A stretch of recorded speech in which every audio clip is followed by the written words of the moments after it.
Watching prior, I realized that I was still writing to the institution. It's a hard habit to kick. I've been raised and educated to please white people, and this desire to please has become ingrained into my consciousness. Even to declare that I'm writing for myself would still mean I'm writing to a part of me that wants to please white people. I didn't know how to escape it. So that's what Kathy was on in Minor Feelings, in case you were wondering.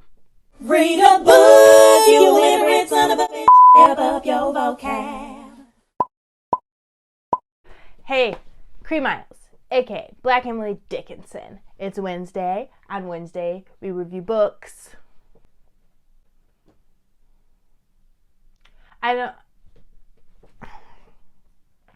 This book goes so hard. I don't even know where to start. I don't know where I'm going. I don't know when I'm stopping. It was just a gigantic 200 pages of big mood, okay? Minor Feelings made me a lot more curious about the world around me. And not like in a casual way, but in a deep dive. Please give me all the think pieces from people who live in between the racial binary in America that is black and white. When all that stuff went down about Bruno Mars taking black music and tokenizing it, I, at the time, was a die-hard hooligan. Again, took offense to it, but didn't have the language to why it was offensive to me.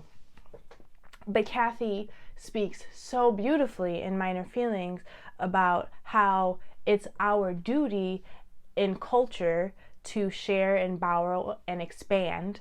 And the problem becomes when the one who taught Elvis how to play the guitar like that is still cleaning floors when Elvis is selling out stadiums. Another thing that she spoke to in relation to that was speaking nearby something instead of for or to it. And I think that speaks so well to the different intersections that we bring when we're talking about the different oppressions and microaggressions that we face in humanity. I get so excited talking about it because it's really just more language from a poet. Yeah, I got this book, it's 200 pages. I was like, oh, easy, I'm gonna knock this out in 3 days. In 200 pages from a poet is a whole different type of 200 pages. You feel me? But it was beautiful. Always challenging, but very engaging. She just explores the little aspects of our racialized culture that I think get blanketed over a lot. There is a moment around page 100 when she's talking about how she wanted to pull all the outside English inside and put all the inside English outside. And where I took that was debunking and dismissing respectability politics. Like, this is the poetry that I'm creating and it's still fucking highbrow enough. And I have the credentials to write it however I want. So you're going to take this poetry from this second gen Korean American who learned Korean first.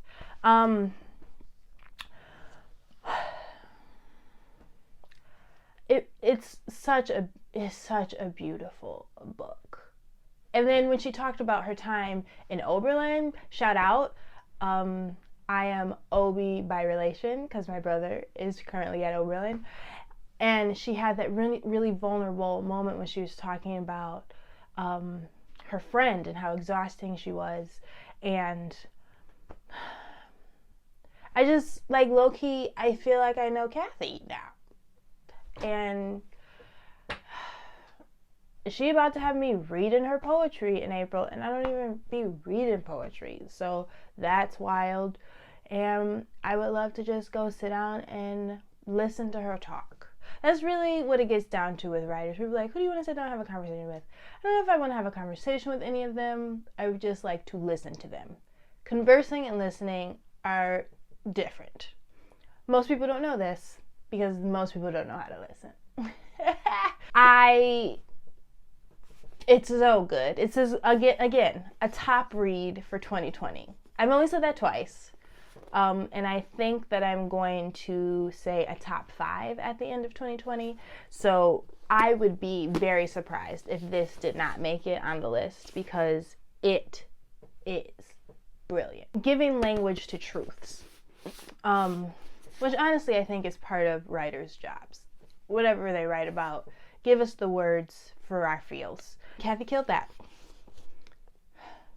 Isn't it so beautiful? One World Books just be coming out with all the jam. All right, okay, boy.